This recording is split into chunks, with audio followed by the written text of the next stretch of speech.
Selamat pagi Bapak Ibu. Assalamualaikum warahmatullahi wabarakatuh. Sebelumnya mohon perkenalkan saya Sinta dari Pusat Kurikulum dan Pembelajaran.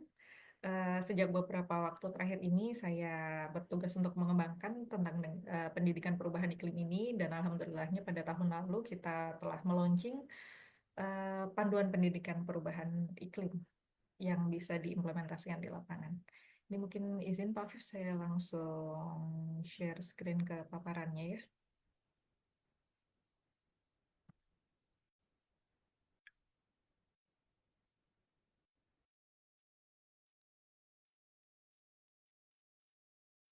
Iya, baik.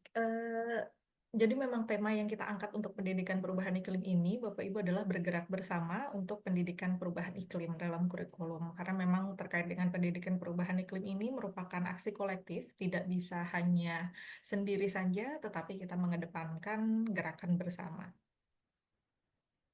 Nah, mungkin tadi sempat disinggung juga ya oleh Pak Basit, jadi perubahan iklim ini merupakan suatu hal yang nyata, yang real terjadi sangat dekat di sekitar kita, yang dihadapi generasi hari ini dan selanjutnya. Jadi di berbagai bidang dapat kita rasakan dampaknya, seperti kalau di pertanian itu terjadi kekeringan, gagal panen, musimnya tidak menentu, kadang kekeringannya sangat panjang, lalu hujannya kalau sudah datang hujannya sangat deras. Nah, itu menyebabkan ketahanan pangan kita terancam. Di sisi kesehatan juga berdampak, seperti anak jadi lebih sering sakit, bahkan orang dewasa pun kalau musimnya tidak menentu, itu imunitas menjadi menurun dan juga menjadi lebih sering sakit juga. Lalu di sektor banjir dan bencana, nah ini juga setiap tahun banjirnya semakin parah, bencana hidrometeorologi atau yang disebabkan oleh iklim itu juga semakin meningkat, baik intensitas maupun tingkat keparahannya. Ini beberapa dampaknya. Nah, lalu kita kembali sedikit Bapak Ibu. Jadi sebetulnya apa itu perubahan iklim? Nah, ini adalah grafik yang baru saja di launching di awal tahun ini.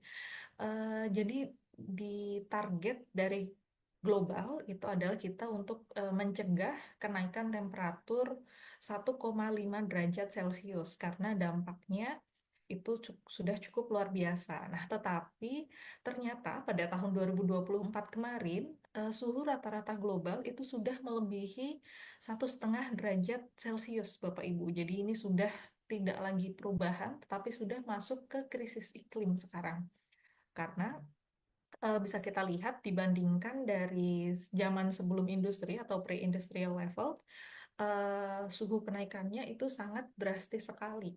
Bahkan dibanding tahun 2023 itu kenaikannya cukup signifikan. Jadi di tahun 2024 ini sudah melebihi 1,5 derajat Celcius atau lebih tepatnya 1,55 derajat Celcius. Jadi ini sekarang sudah cukup krisis kondisinya. Nah, Suaranya bisa diperbesar, Bu oh, Sinta? oke, siap Pak. Mungkin Dikit. saya Ya, agak jauh. Sekarang sudah oke Pak? ya lebih lebih baik ya. Oh, siap-siap. Mungkin saya matikan dulu video saya kali ya Pak. Ya, biar lebih dekat. Nah, oke. Iya, nah selain kenaikan eh, suhu permukaan bumi atau suhu rata-rata global ini, sebetulnya apa sih yang menyebabkan perubahan iklim ini? Jadi ini di gambar ini bisa kita lihat Bapak Ibu, efek gas rumah kaca di dalam sistem iklim ini. Jadi yang sebelah kiri itu gas rumah kaca yang alami atau yang tanpa adanya dampak aktivitas manusia. Ini walaupun ada atmosfernya, ada gas rumah kacanya, tetapi kalau mereka masih alami atau natural, itu panas yang dilepaskan ke atmosfer itu masih banyak atau masih bisa dilepaskan kembali ke atmosfer. Tetapi kalau yang di sebelah kanan, itu karena gas rumah kacanya semakin banyak karena aktivitas manusia, itu selimutnya menjadi lebih tebal. Jadi panasnya itu tidak bisa dilepaskan ke luar angkasa atau ke atmosfer, tetapi panasnya kembali lagi ke permukaan bumi, sehingga suhu permukaan bumi ini karena ada selimutnya, jadi dia suhu permukaan buminya menjadi meningkat seperti itu. Oh, suara saya masih kecil ya? Atau saya coba pakai device lain sebentar.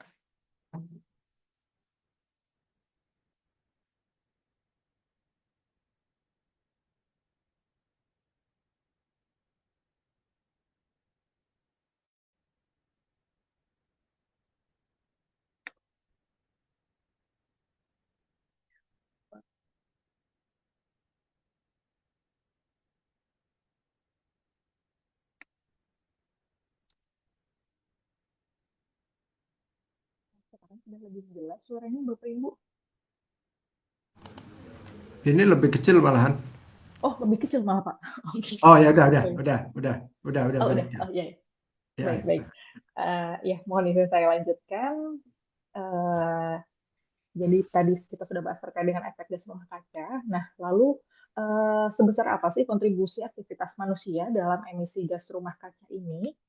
Jadi di sini gas rumah kaca itu yang paling besar itu ada tiga. Jadi ada karbon dioksida, ada metana, ada nitrous oxide atau nitrogen oksida ya. Jadi kalau untuk karbon dioksida itu Bapak Ibu sudah sering mendengar dan mengenal. Ini dampaknya dari transportasi, dari pembakaran bahan bakar, dari batu bara yang ada di pembangkit listrik. Lalu kalau metana itu dari pertanian, dari gas alam, dan dari pembukaan lahan. Ini juga dari nitro dan sebagainya, itu dari kendaraan, dari industri, dan lain sebagainya.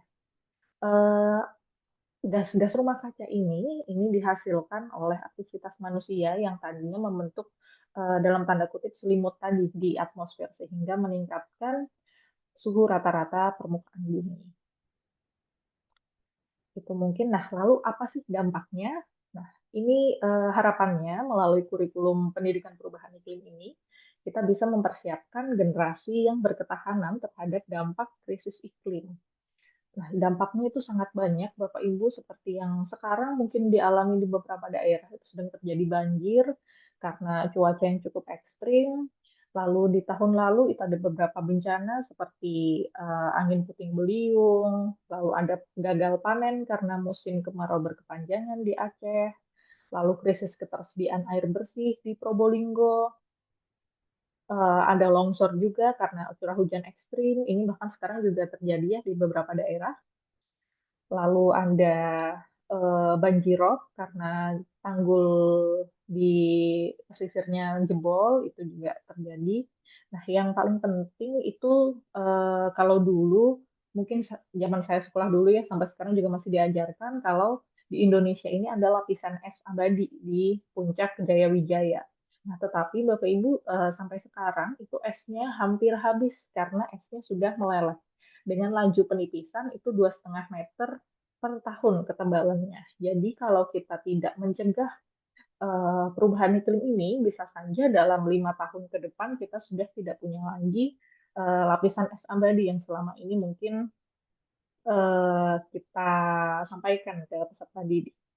Itu adalah dampak-dampak dari krisis iklim. Lalu, nah, di level global sendiri, khususnya dari UNESCO, ini telah diluncurkan Greening Education Partnership yang terdapat 4 pilar di dalamnya. Yang pertama, ini Greening Every Curriculum. Ini kebetulan di Indonesia sudah kita follow up dengan menerbitkan panduan pendidikan perubahan iklim, yang di dalamnya kita menjelaskan bagaimana cara mengintegrasikan pendidikan perubahan iklim ini ke dalam kurikulum dan pembelajarannya. Lalu Greening Schools, ini sekolah hijau. Kalau di Indonesia sendiri sebetulnya sudah cukup lama ya riwayatnya melalui sekolah adiwiyata. Jadi kita membentuk bagaimana sekolah yang ramah lingkungan. Yang tidak kalah penting yaitu Greening Teacher Training and Education System Capacities. Ini juga termasuk sebetulnya Bapak Ibu Kepala Sekolah, Bapak Ibu Pengawas yang bisa mendorong aksi iklim ini terjadi di satuan pendidikan. Dan yang terakhir, greening communities. Ini dukungan komunitas juga sangat penting untuk membuat aksi iklim ini berjalan dengan sukses. Selanjutnya, harapannya melalui kurikulum ini kita bisa memampukan siswa untuk mengambil aksinya sendiri dan juga berkontribusi untuk menurunkan emisi gas rumah kaca yang tadi kita sampaikan. Yang pertama, untuk gas rumah kaca sendiri dalam lingkup nasional atau Indonesia itu yang paling besar emisinya dari sektor kehutanan, alih fungsi lahan, dan juga gambut. Baru diikuti dari energi dan transportasi, lalu limbah seperti sampah, pertanian, dan juga proses industri dan produksi. Nah, ini perlu kita ketahui bersama sehingga kita bisa menentukan aksi iklim apa yang tepat untuk dilaksanakan dan diajarkan untuk dapat dilaksanakan oleh peserta didik. Ini hal yang paling kecil tadi mengurangi sampah ya, seperti yang disampaikan Pak Masih tadi. Jadi semuanya bawa tumbler untuk mengurangi sampah plastik. Lalu kita bisa menanam pohon, mengurangi sampah makanan, menghemat energi, menggunakan transportasi umum. Nah, ini adalah hal-hal kecil yang bisa kita lakukan sedikit demi sedikit setiap harinya untuk mengurangi emisi gas rumah.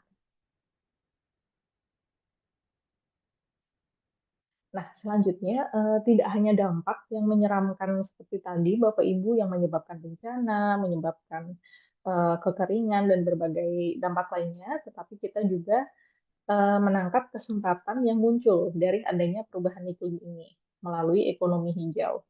Jadi nantinya akan ada pertumbuhan ekonomi yang lestari dan rendah karbon, sehingga kita perlu menyiapkan peserta didik kita untuk menangkap kesempatan dalam pekerjaan hijau dalam transisi karbon. Sehingga nantinya kita perlu membentuk fondasi bagi pengembangan keterampilan hijau di peserta didik. Nah, bagaimana kita mengimplementasikan pendidikan perubahan iklim ini di satuan pendidikan? Dalam panduan kita menyingkatnya dengan prinsip ramah, yaitu relevan, efektif, merujuk pengetahuan, aksi nyata, dan juga holistik. Ini adalah prinsip dan pendekatan kurikulum untuk pendidikan perubahan iklim. Kita mulai dari yang relevan, Bapak Ibu. Jadi memberikan pemahamannya secara global. Jadi tadi apa itu perubahan iklim, apa dampaknya, apa penyebabnya, tetapi diterapkannya sesuai dengan keunikan konteks krisis iklim di daerah satuan pendidikan. Jadi saat kita mengajarkan iklim di daerah yang dekat dengan hutan, dengan daerah yang ada di pesisir eh, atau dekat dengan laut, itu tentunya konteksnya akan berbeda karena risiko kerentanan dan kondisi lingkungannya juga berbeda. Jadi yang pertama kita buat serelevan mungkin dengan lingkungan Bapak Ibu, dengan lingkungan peserta didik, sehingga mereka bisa mendapatkan gambaran yang lebih konkret untuk memahami apa sih isu perubahan iklim ini sebetulnya. Setelah membentuk pemahaman yang utuh dan juga dikontekskan dengan keadaan atau kondisi di lingkungan sekitarnya, kita mulai menginspirasi untuk mengambil peran aktif. Nah, ini kita dengan menyentuh perasaan atau emosinya, menumbuhkan empatinya, dan membangun nilai dan etika. Jadi mulai menumbuhkan kalau oh eh, tidak boleh membuang sampah sembarangan, sampah harus dibuang di tempatnya. Lalu kita harus menghemat air, menghemat energi, hal-hal seperti itu, nilai-nilai yang ditanamkan ke peserta didik. Sehingga nantinya dia bisa menjadi kebiasaan, tidak hanya dilakukan di sekolah saja, tetapi juga di rumah dan terus dibawa sampai nanti peserta didik dewasa. Dan yang ketiga, ini kita merujuk ke pengetahuan. Jadi perubahan iklim ini tidak bisa terlepas dari data ilmiah dan juga informasi teknologi, kearifan lokal, bahkan informasi yang berasal dari alam sekitar. Jadi kalau untuk data-data terkait dengan dampak, penyebab, tadi kita bisa merujuk ke berbagai data yang ilmiah yang tersedia sangat banyak di internet. Tetapi juga kita perlu mempertimbangkan kearifan lokal. Jadi di berbagai daerah itu sangat banyak adat-adat atau kebiasaan yang dilakukan di masyarakat yang sebetulnya berkaitan erat dengan membangun ketahanan terhadap perubahan iklim ini, seperti menjaga sumber mata air, melestarikan hutan, dan sebagainya. Itu kearifan lokal yang bisa digunakan dalam membentuk pengetahuan terkait dengan perubahan iklim.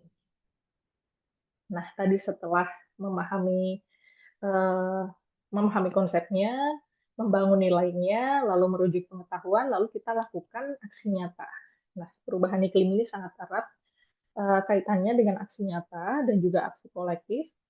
Jadi orientasinya ke tindakan nyata untuk memecahkan permasalahan krisis iklim di lingkungan satuan pendidikan. Jadi nanti kita analisis sebetulnya resiko dari krisis iklim di satuan pendidikan ini apa sih dan apa yang harus kita lakukan untuk memecahkan permasalahan tersebut.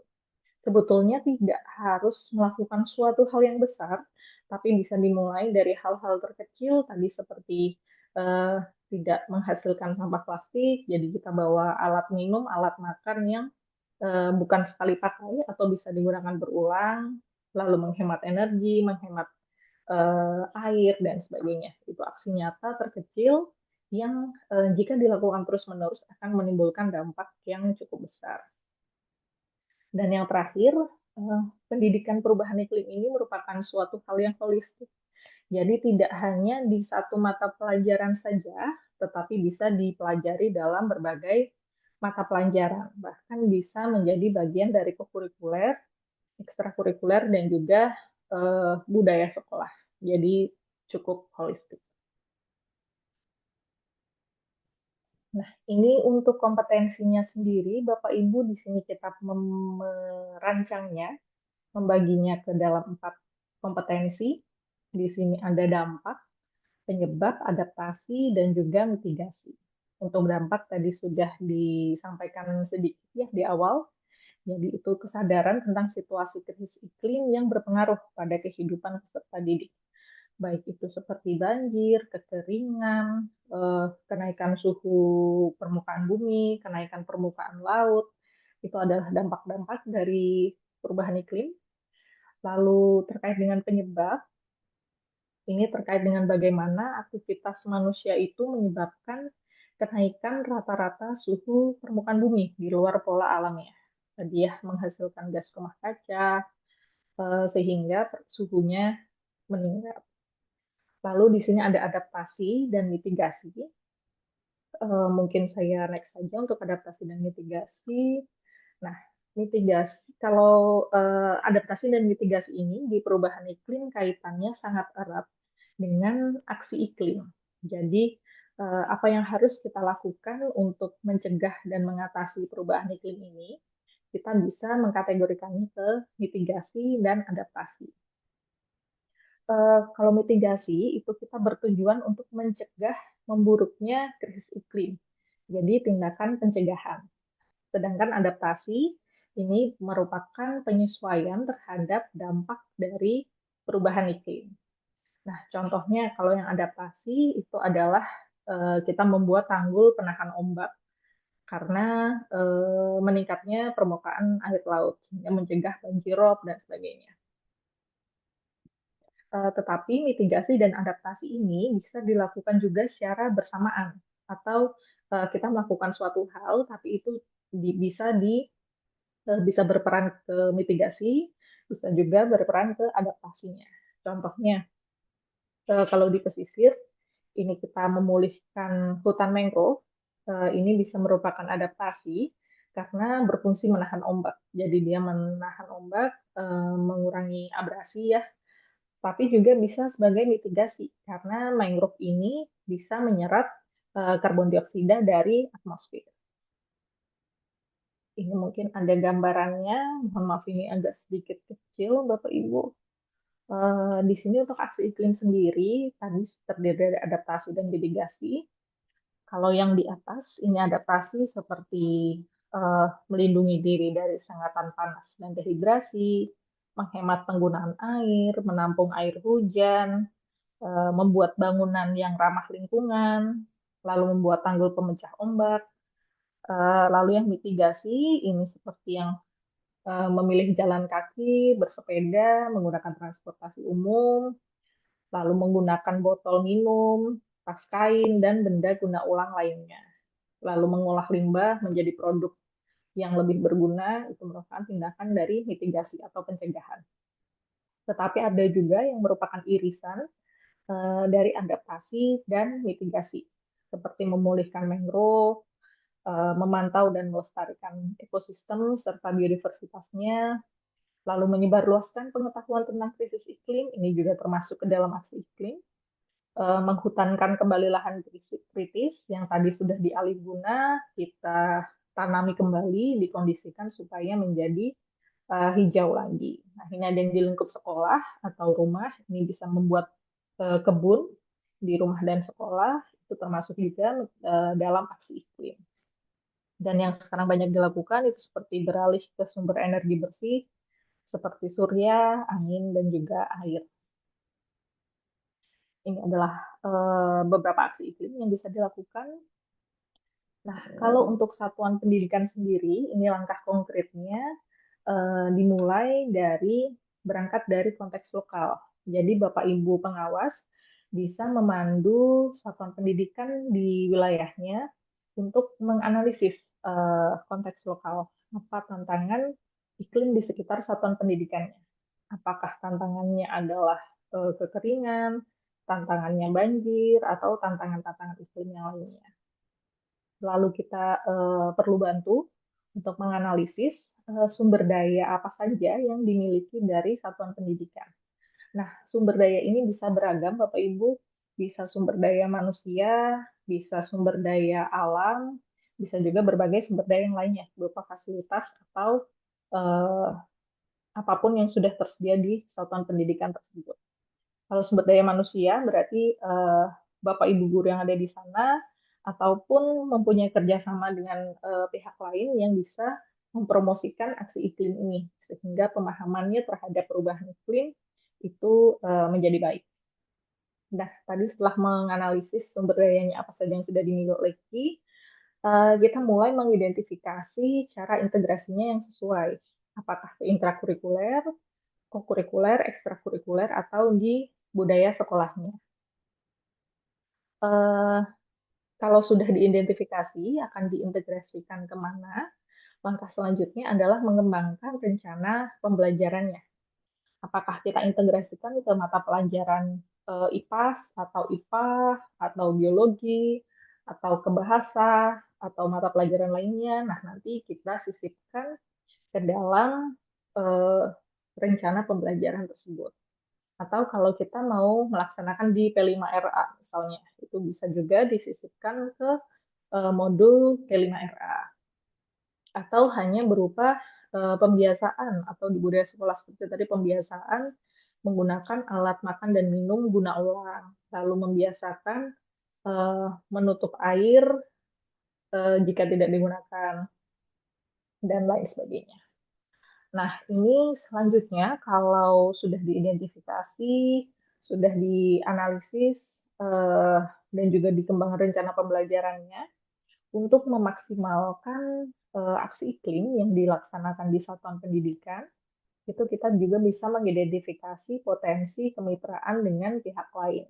Jadi kalau di daerah itu sangat banyak lembaga swadaya masyarakat, lalu ada juga berbagai macam komunitas-komunitas yang bergerak di bidang lingkungan, yang ini dengan sangat senang hati membantu aksi iklim yang dilakukan di satuan pendidikan. Mungkin salah satu contoh kecilnya, mungkin untuk pengelolaan sampah, itu bisa bekerja sama dengan bank sampah yang ada di sekitar sekolah. Jadi hal-hal tersebut juga perlu digali kemitraannya. Nah, ini contoh pemetaan ketangguhan iklim, Bapak Ibu. Jadi ada risiko dan dampak dari perubahan iklim. Ini contohnya, kalau yang pertama, sekolahnya berada di pesisir atau dekat dengan laut. Nah, itu risikonya berarti dia ada risiko abrasi, ada risiko sumber pangan dari laut yang berkurang, krisis air tawar, gelombang udara panas, lalu ada cuaca ekstrim juga. Setelah itu, kita bisa menentukan respon yang bisa dipilih atau dilakukan dari satuan pendidikan, seperti pelestarian mangrove, terumbu karang, lalu menampung air hujan, dan juga membuat SOP kesehatan keselamatan. Eh, Lalu ini yang contoh lainnya, seperti berada dekat dengan hutan. Itu risikonya dia terhadap kebakaran hutan. Lalu juga hilang atau berkurangnya sumber pangan atau sumber nafkah yang berasal dari hutan. Di sini kita bisa menyusun respon yang bisa dipilih, seperti membuat peringatan dini kebakaran, SOP kesiaga kebakaran hutan, lalu pelestarian pemulihan ekosistem hutan, dan sebagainya. Nah, ini jadi perlu dianalisis daerahnya kondisinya seperti apa, lalu kita perlu ketahui risikonya apa saja, baru kita bisa menentukan aksi iklim apa yang akan kita lakukan. Iya. Nah, ini sedikit lebih detail Bapak Ibu ke intrako dan ekstranya. Untuk intrakurikuler sendiri di dalam panduannya itu sudah kita uraikan kompetensinya apa saja, mulai dari fase fondasi sampai fase F untuk semua jenjang ya. Jadi kalau adaptasi apa saja, mitigasi apa saja, dampak dan penyebab. Kalau mungkin dari anak PAUD atau di fase fondasi itu kompetensinya baru sampai mengenal, oh ini ada hujan, oh ini ada matahari, dan sebagainya. Sampai nanti kalau sudah di fase F, itu mereka sudah bisa menganalisis dampak gas rumah kaca dan aktivitas manusia dan sebagainya. Kalau ini itu kita berikan sedikit contoh bagaimana caranya mengintegrasikan kompetensi tersebut ke mata pelajaran yang ada. Contohnya, kalau di bahasa Inggris di fase D atau di SMP, itu kita mengenal kosakata dalam bahasa Inggris penyebab perubahan iklim. Misalnya greenhouse gases, climate change, deforestation, dan sebagainya. Jadi tidak hanya di mata pelajaran IPA saja, tapi bisa juga di seni, di bahasa Indonesia, bahasa Inggris, dan juga matematika. Yang pertama tadi kita mengidentifikasi kompetensi sesuai dengan fase peserta, lalu menentukan di mata pelajaran apa saja yang bisa disisipkan. Ini kalau untuk intranya, untuk kokurikuler kita sudah menyediakan beberapa contoh modul proyek terkait pendidikan perubahan iklim ini. Ini salah satu contohnya untuk SDMI fase C, kami pejuang iklim, ini semuanya masuk di tema gaya hidup berkelanjutan. Ini bisa digunakan untuk diimplementasikan di satuan pendidikan. Ini ada juga yang dikaitkan dengan kearifan lokal, lalu ada juga yang dikaitkan dengan sadar siaga bencana. Untuk ekstrakurikuler sendiri, ini juga bisa menerapkan melalui gerakan lingkungan di ekstrakurikuler pramuka. Nah, kalau di pramuka itu ada Saka Kalpataru, ada juga gugus depan ramah lingkungan yang ini sangat relevan dengan pendidikan perubahan iklim, dan juga bisa menyisipkan materi keterampilan perubahan iklim di ekstrakurikuler lainnya, seperti di PMR, itu bisa melatih masalah kesehatan karena perubahan iklim seperti sengatan panas, dehidrasi, lalu di karya ilmiah remaja, jurnalistik, di keagamaan pun juga bisa mengintegrasikan pendidikan perubahan iklim ini.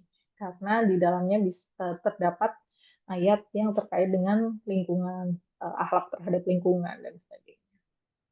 Kalau untuk ekstrakurikuler sendiri, ini penerapannya bersifat tidak wajib ya Bapak Ibu, jadi satuan pendidikan menyelenggarakan sesuai karakteristik dan ketersediaan sumber dayanya. Nah, ini semuanya bisa terlibat dengan caranya masing-masing, Bapak Ibu, mulai dari peserta didik, pendidik, pimpinan satuan pendidikan, dinas pendidikan, sampai ke lembaga masyarakat. Jadi kalau di level pemerintah daerah, ini bisa membantu sumber daya untuk pelaksanaan pendidikan perubahan iklim.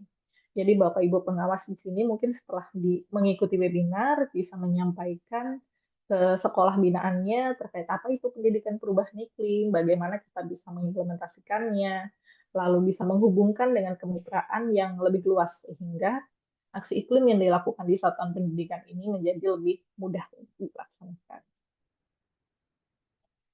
Iya, ini ada beberapa contoh praktik baiknya.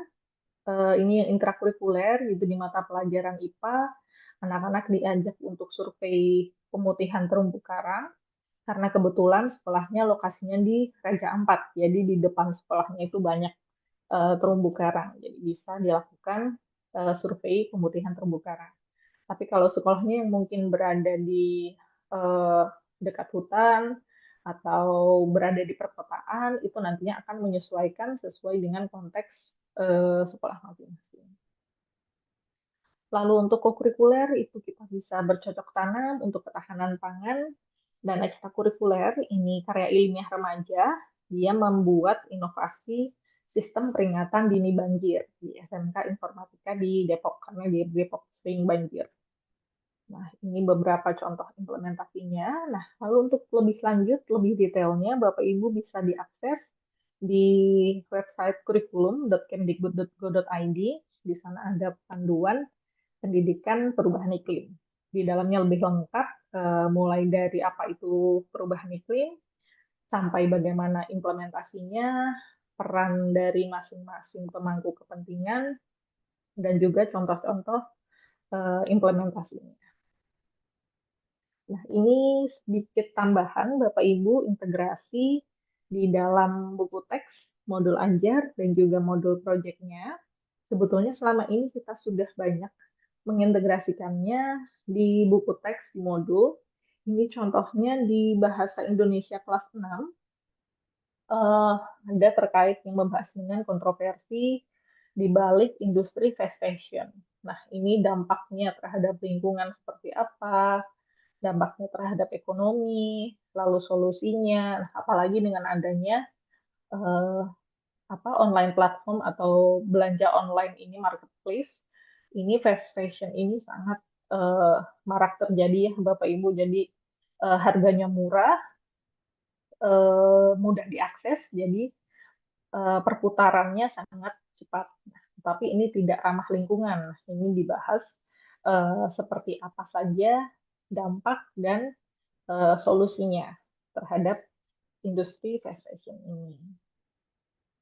Lalu untuk yang kelas 2, yang lebih kecil, itu ada tema sayang lingkungan. Ini dia membahas sampah yang ada di sini. Lalu ada juga yang di kelas 6, itu sedikit lebih kompleks. Bumi kita terancam bahaya. Ya, siswa diajak untuk menganalisis data kenaikan temperatur suhu bumi per 20 tahun. Jadi sudah banyak yang diintegrasikan di buku teks. Ini untuk yang di SMA itu terdapat beberapa bab khusus seperti biodiversitas, ini kimia hijau, ada juga yang energi terbarukan. Untuk modul juga sebentar ini saya clear dulu. Saya clear dulu layarnya ya, Bapak Ibu. Ada yang kecoret-coret soalnya. Oke. Okay. Iya, tadi ada.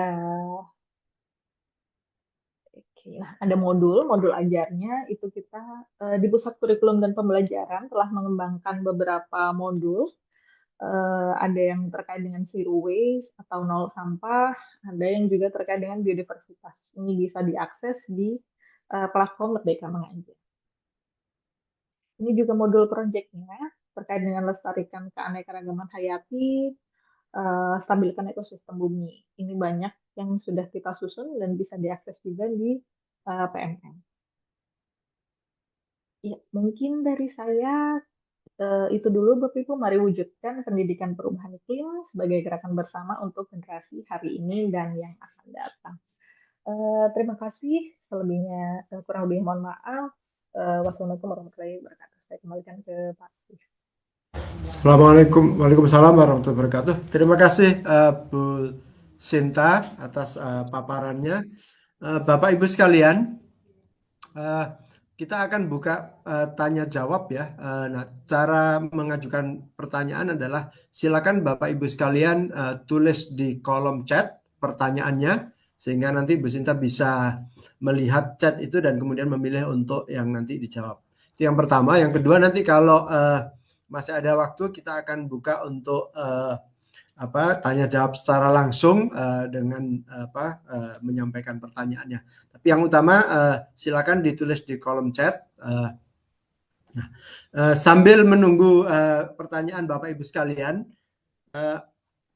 di dalam pendidikan perubahan iklim, meskipun panduannya baru diluncurkan tahun lalu, tapi seperti disampaikan oleh Bapak Kasubdit tadi, Bapak Dr. Abdul Basit, bahwa banyak madrasah yang sebenarnya sudah menerapkan ya, sudah ada yang praktik baik yang sudah dijalankan oleh beberapa madrasah.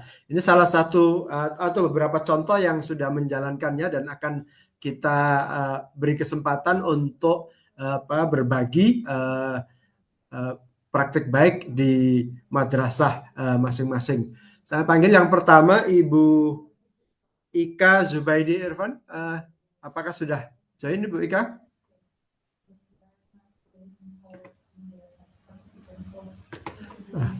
Oke, kalau belum mungkin Ibu Sri dulu, Ibu Sri Utami. Ibu Sri, Assalamualaikum.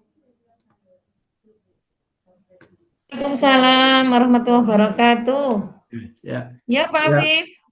Oke, silakan Bu Sri berbagi praktik baik yang ada di Min 1 Sidoarjo. Ya. Singkat saja gitu. Tolong disampaikan praktik baiknya dan kemudian tantangannya apa gitu dalam mempraktikkan itu. Waktu Ibu 2 menit saja Bu ya. Jadi supaya Ya, nanti Pak. bisa berbagi ya. Silakan Ibu. Ya, terima kasih atas kesempatan yang diberikan oleh panitia. Assalamualaikum warahmatullahi wabarakatuh. Waalaikumsalam warahmatullahi wabarakatuh. Terkait praktik baik yang telah kami laksanakan dalam pendidikan perubahan iklim, yang pertama yaitu kita review kurikulum terkait dengan visi dan misi. Di situ kita integrasikan peduli lingkungan, itu yang pertama. Berikutnya kita integrasikan pada intrakurikuler. Jadi kita analisis CP, dari CP tersebut TP mana saja yang bisa kita integrasikan pendidikan lingkungan.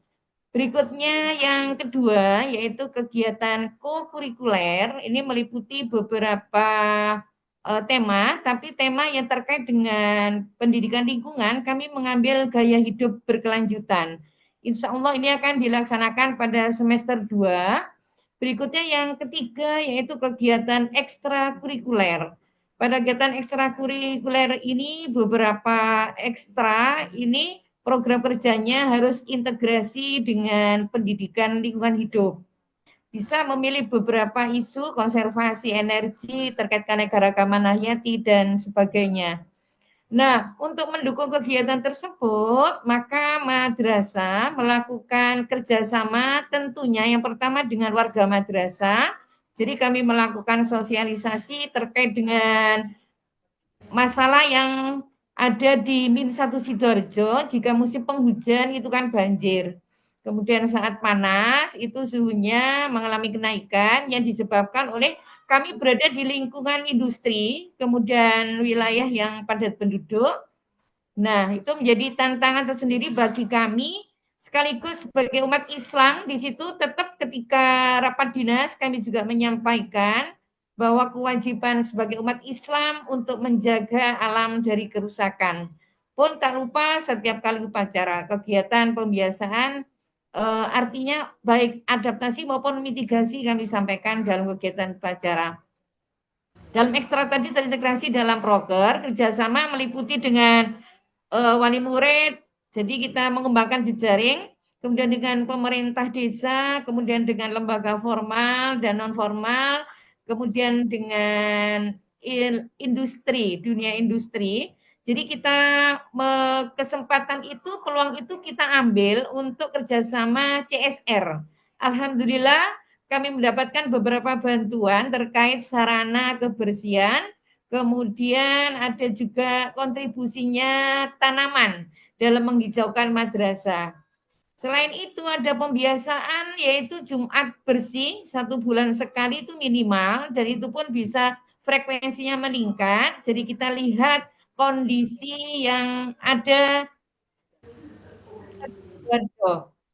Berikutnya pembiasaan petugas piket itu harus membersihkan kelas sebelum maupun sesudah pembelajaran, mematikan alat-alat elektronik.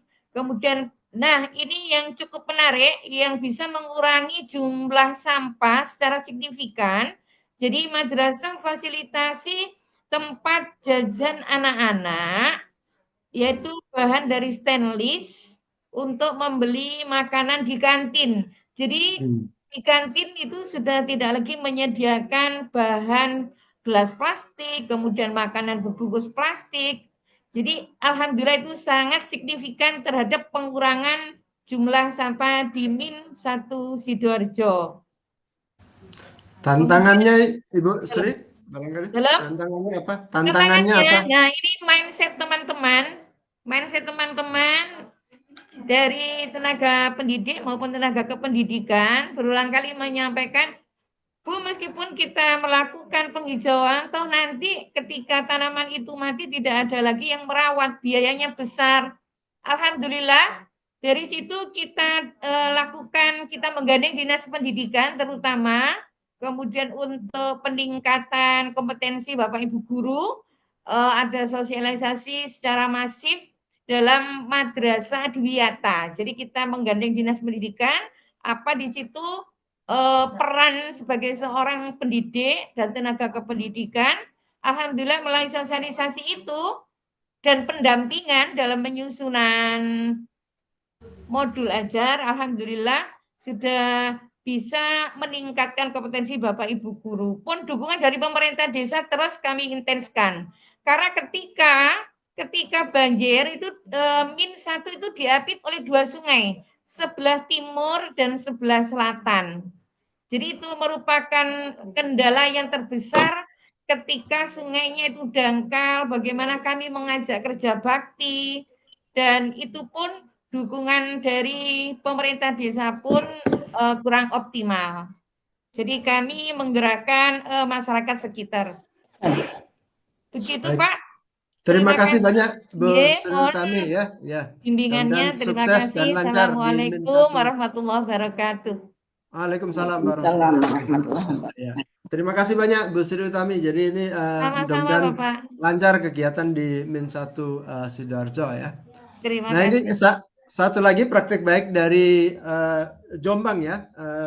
MTS dan MA Al-Hikam Jombang, Ibu Ika Zubaidi Irfan sudah bergabung dengan kita. Silakan Ibu berbagi praktek baiknya dan apa tantangannya menjalankan pendidikan perubahan iklim. Ya. Silakan Bu. Terima kasih. Bismillahirrahmanirrahim. Assalamualaikum warahmatullahi wabarakatuh. Waalaikumsalam warahmatullahi wabarakatuh. Terima kasih atas waktunya. Perlu saya sampaikan bahwasanya MTS Al-Hikam adalah MTS yang sudah beradiwiyata mandiri di 2023. Memang semua itu kita menjalankan apa yang ada di visi kita, berbudaya lingkungan. Dan karena kita sudah adiwiyata mandiri, maka semua guru sudah terintegrasi dengan lingkungan. Semua mapel sudah terintegrasi dengan lingkungan. Jadi tidak ada satupun guru yang tidak melakukan 6 PRLH di dalam pembelajarannya. Mungkin bisa diputarkan video yang sudah dilakukan di MTS Al-Hikam, Pak. Silakan Pak Lukman videonya.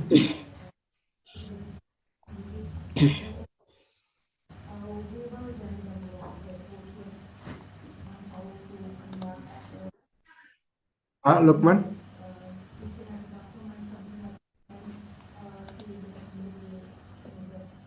Ya, sambil menunggu video yang diputarkan, Bapak Ibu yang terhormat, memang menjalankan madrasah yang berbudaya lingkungan itu harus menggunakan tangan besi ya, sehingga ya semua guru harus terlibat, kemudian wali murid juga terlibat, stakeholder yang ada di madrasah harus terlibat. Nah, ini yang harus memang betul-betul kita menyadari, dan semua ini adalah titipan Allah sebagai manusia atau menjadi khalifah di bumi. Itu yang dasar kegiatan kita itu. Bagaimana lingkungan ini jauh diciptakan oleh Allah sebelum Allah menciptakan manusia begitu.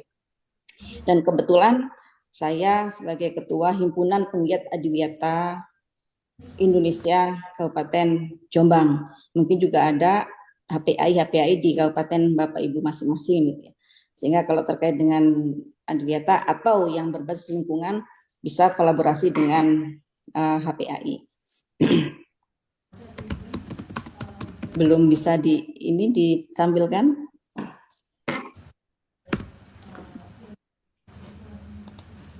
Sebentar, Ibu. Ya, lanjut aja Bu dulu. Ini Pak Lukman sedang Oh begitu ya. mengumpulkan. Ya.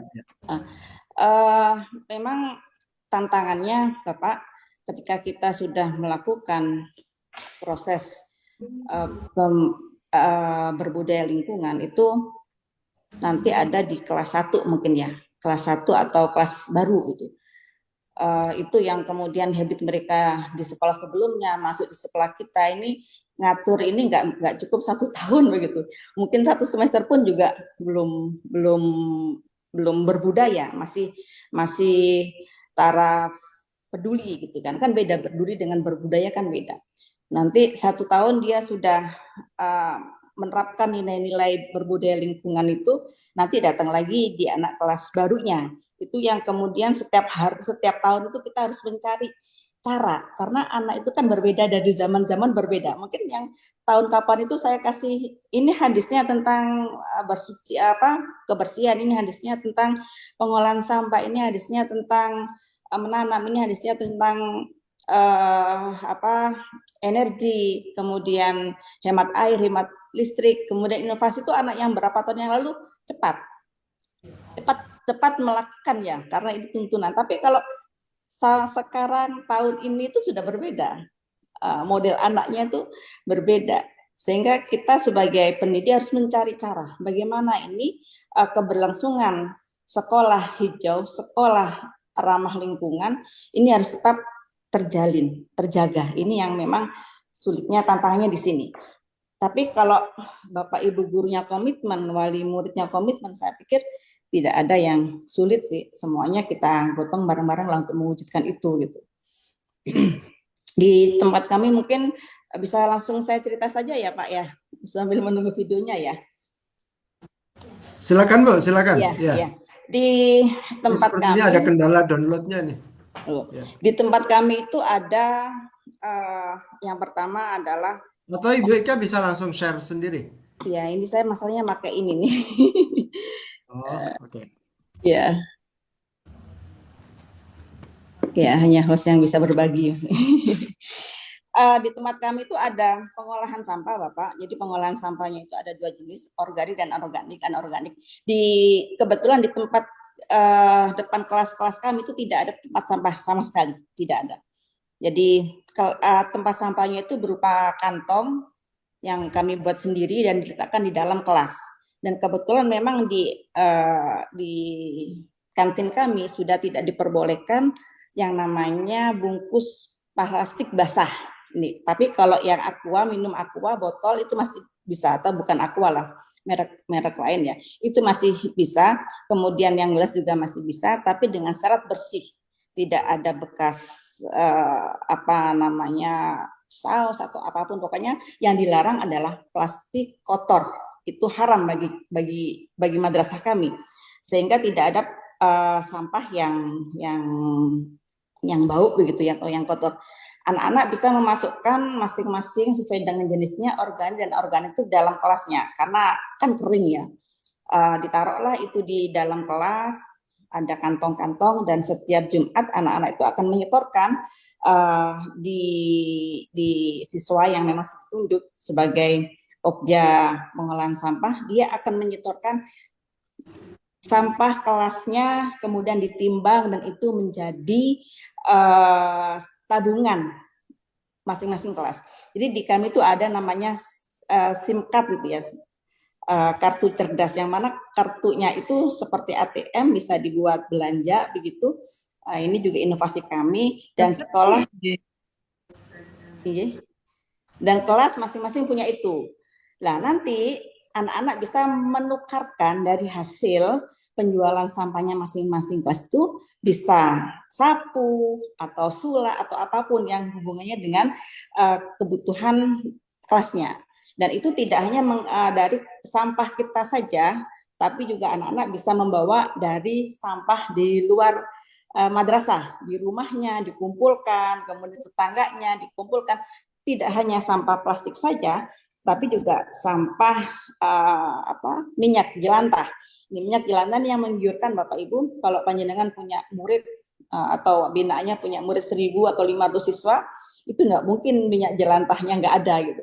Dan harganya pun juga lumayan, 1 liternya 8.000 itu minyak jelantah. Sehingga bisa hal-hal yang sekiranya bisa melukai bumi itu kita manfaatkan di madrasah kita, itu menjadi bagian dari sirkular ekonomi madrasah. Kalau madrasah swasta harus pintar-pintar mencari bagaimana nih madrasah bisa tetap rindang, tetap hijau dengan tanpa mencari atau mengambil uang dari bos. Nah, ini cara-cara yang sudah kami lakukan gitu. Dan melalui praktek baik terkait dengan pengelolaan sampah ini, kami sudah punya tabungan lebih dari 10 juta hari ini di ATM kami, dan itu pun sudah kami buat untuk membeli pel, membuat apapun yang terkait dengan kebersihan madrasah, kita ambilkan uangnya dari sedekahnya anak-anak tadi. Dan ini tidak hanya anak-anak saja, tapi juga masyarakat sekitar bisa membayar SPP anaknya menggunakan SIM tadi, kartu cerdas tadi itu, tinggal menyampaikan di bendahara, terus kemudian dipotong dari situ, karena ada aplikasinya. Kita kerjasama dengan Beresin Jombang. Itu yang terkait dengan sedekah. Dan tidak hanya sedekah saja, tidak sedekah sampah saja, tapi dari sampah-sampah itu kita buat untuk sesuatu yang berharga. Kalau di video saya sudah komplit itu, ada EcoBrick yang mana di tempat kami kebetulan masuk dalam kurikulum operasional madrasah, bahwasanya anak bisa ikut ujian harus menyetorkan EcoBrick 4 botol, itu masuk dalam kom kami, sehingga anak-anak tidak hanya terkukung sampah itu di dalam sekolahnya saja atau di dalam madrasahnya saja, dia akan juga berpikir bagaimana menyelamatkan bumi di luar madrasah saya, sehingga di tetangganya, kemudian keluarganya, kalau ada bungkus makanan yang bersih, tolong jangan dibuang, disimpan, dibersihkan, nanti oleh anak-anak dibersihkan, dimasukkan dalam botol. Dan saya punya ruangan khusus ya, ruangan yang saya sekatnya itu EcoBrick tadi yang menghabiskan botol 1.000 sekian botol itu dari anak-anak yang memang wajib membuat menyetorkan EcoBrick ke madrasah. Jadi sehingga pendidikan berkarakter lingkungan itu tidak hanya di dalam madrasah, yang sampai di madrasah kita itu selesai, tapi ketika di luar anak-anak nyampah begitu kan. Kadang ada sekolah, kamu jajan nggak apa-apa di sekolahan, jajan yang kotor-kotor plastiknya, tapi yang penting kamu bawa pulang. Itu pun menurut saya juga tidak mendidik ya. Sehingga pendidikan lingkungan itu tidak hanya terbatas di dalam madrasah saja, tapi ketika dia keluar juga itu mindset untuk mencintai, melestarikan lingkungan itu ada dalam benaknya anak-anak. Itu yang paling penting itu. Dan untuk sabun sendiri selain kami jual, itu juga kami buat sabun. Ada sabun padat dari minyak jelantah, ada sabun cair dari minyak jelantah. Kami kerjasama dengan Min Malang dan sudah uji lab, sudah batas aman untuk dibuat sabun. Kemudian juga kita buat aromaterapi dari minyak jelantah tadi itu, tapi minyak jelantahnya sudah melalui ini ya Bapak Ibu ya, tidak kemudian minyak jelantah yang bau ikan asin itu enggak. Kemudian kami buat aromaterapi, dan semua itu kami jual ketika bazar, dan itu salah satu bentuk kami untuk menambah income madrasah ya, supaya bisa terus melakukan pelestarian lingkungan, karena kan harus ada uang di situ ya. Nah itu ya. Kemudian kami juga selain itu kita buat ekobrik dari kursi dari ekobrik, kemudian kita buat ekoenzim. Nah, ekoenzim ini juga sesuatu yang luar biasa manfaatnya. Kita buat spell, kita buat, saya di madrasah saya untuk cuci tangan tuh nggak usah beli sabun deterjen yang di toko. Kita sudah bisa membuat sabun dari ekoenzim yang ramah lingkungan. Walaupun airnya cuci tangan kita alirkan di taman-taman itu tidak akan mati tanamannya, karena sabun yang kita gunakan itu sabun ramah lingkungan ya, dan itu anak-anak buat sendiri dipandu oleh guru IPA begitu. Kemudian ini terkait dengan sampah tadi, Bapak Ibu, di tempat kami tidak hanya sedekah saja, tapi di masyarakat sekitar madrasah itu kami juga melakukan komunikasi aktif bagaimana masyarakat sekitar madrasah bisa menukarkan sampahnya dengan bumbu dapur. Nah ini juga menarik. Yang penting kan orang itu punya kesadaran, oh sampah ini nggak saya buang ke sungai, oh sampah ini nggak saya bakar begitu. Ini tetangga-tetangga madrasah banyak itu yang mengumpulkan sampahnya yang panci bolong atau apalah, kan banyak itu yang dapur yang sudah nggak kepake. Itu dikumpulkan kemudian dibawa ke akhirnya mereka akan mendapatkan ATM. Lah, mau ditukarkan langsung dengan minyak goreng, dengan bumbu dapur atau dengan perlengkapan kebersihan itu bisa. Atau mungkin ditabung dulu di ATM itu, kemudian dibelikannya itu berapa bulan sekali atau bulan sekali, 2 bulan sekali, sehingga dengan jumlah yang banyak. Biasanya minyak bisa 4 liter, kemudian gula. Ini kan menurut masyarakat sekitar sangat membantu. Oh sampah itu ternyata ada sirkular ekonominya loh begitu. Dan ini berdampak luar biasa kepada bumi kita. Kan biasanya kalau orang desa gitu sampahnya dibakar, yang penting resik omahku kan begitu. Atau mungkin dibuang ke sungai begitu. Nah ini yang paling terakhir inovasi kami adalah kami membuat pembalut cuci ulang. Jadi di santri kami atau di madrasah kami anak-anak putri itu menggunakan menspet. Menspet itu pembalut cuci ulang. Itu dibuat sendiri oleh anak-anak, dibuat sendiri oleh guru begitu. Dengan panduan guru saya juga mendatangkan dari beberapa dari Jogja untuk membuat menspet yang ramah lingkungan itu. Dan itu salah satu upaya kami bagaimana supaya perempuan-perempuan Indonesia ini yang sebetulnya kalau dandan luar cantik banget begitu ya, tapi sebetulnya juga dia melukai bumi dengan ketika bulanan, mohon maaf itu, dengan softteknya itu kan pasti dibuang gitu. Dibuat apa? Nggak bisa dibuat apa-apa. Walaupun ada yang mau memfungsikan kan menurut saya kok ya nggak ini ya bekas darah begitu ya. Dan di kami itu sudah selesai, alhamdulillah begitu, karena kami memang sudah punya SOP ya terkait dengan lingkungan itu, sampai kita juga punya kurikulum lingkungan yang dipakai di madrasah kami sendiri, itu juga sangat membantu sehingga siapapun siswanya yang masuk ke kami sudah punya SOP tentang itu. Mungkin itu Bapak yang bisa kami sampaikan. Ya, terima kasih banyak Bu Ika. Mohon maaf ini videonya nggak bisa ditampilkan, padahal videonya bagus sekali karena Pak Lukman terpental dari gitu. Zoom, jadi beliau sinyalnya terputus, jadi Iya. mungkin bisa kembali recover. Tapi nanti videonya mohon izin untuk kita bagikan ke teman-teman sehingga bisa disimak bersama-sama ya. Ya. Bapak Ibu sekalian, mohon untuk bisa mengisi daftar hadir ya. Jadi daftar hadirnya sudah di-share di link, jadi silakan Bapak Ibu sekalian untuk bisa mengisi daftar hadir. Nah ini ada satu lagi yang untuk berbagi Pak Suryo, tapi mungkin sebelum Pak Suryo kita ambil dulu beberapa pertanyaan dari chat untuk Bu Sinta bisa merespon gitu.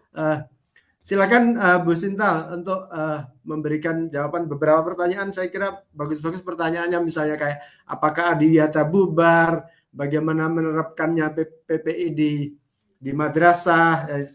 Silakan Bu Sinta, silakan dipilih aja pertanyaannya yang cocok, nanti ada mungkin beberapa bisa digabung. Silakan Bu Sinta. Ya, siap. Terima kasih Pak Afif. Mungkin yang pertama terkait dengan adiwiyata, karena ini adiwiyata banyak muncul ya berulang kali. Jadi kalau adiwiyata itu sebetulnya program dari Kementerian Lingkungan Hidup ya Bapak Ibu. Jadi kami di Kementerian Pendidikan itu hanya mensupport saja Saya izin biasanya keluar untuk nih. biasanya kita mensupport saat ada verifikasi, saat ada penilaian gitu. Tapi memang saat kebetulan saya tahun lalu juga menjadi penilai, di situ saya juga merasakan betapa ribetnya administrasi dari Adiwiyata ya Bapak Ibu. Jadi, tapi memang sebetulnya itu merupakan satu-satunya cara, bukan satu-satunya sih sebetulnya, salah satu cara yang mungkin bisa ditempuh untuk melihat aksi iklim yang telah dilakukan di satuan pendidikan. Karena keterbatasan biaya dan waktu itu tidak bisa penilai memverifikasi semua sekolah yang mengajukan adiwiyata. Jadi mau tidak mau yang kita nilai adalah dari dokumen atau administrasinya. Tetapi adiwiyata ini kan memang bukan suatu kewajiban ya Bapak Ibu, tetapi sangat disarankan untuk diikuti karena indikator-indikator atau nilai-nilai yang dituntut di dalam adiwiyata itu sangat selaras dengan pendidikan perubahan iklim ini, baik itu seperti membuat biopori, membuat sumur resapan, menampung air hujan, pemanfaatan apa namanya air wudhu dan sebagainya itu sangat relevan dengan aksi mitigasi dan adaptasi di dalam pendidikan perubahan iklim. Jadi kalau di pendidikan perubahan iklim tadi ada intra, ko, ekstra, dan budaya sekolah, adiwiyata ini banyak memberikan porsi di budaya sekolahnya. Jadi di budaya sekolahnya tadi itu banyak tercover dari kebiasaan-kebiasaan yang memang diterapkan oleh sekolah adiwiyata.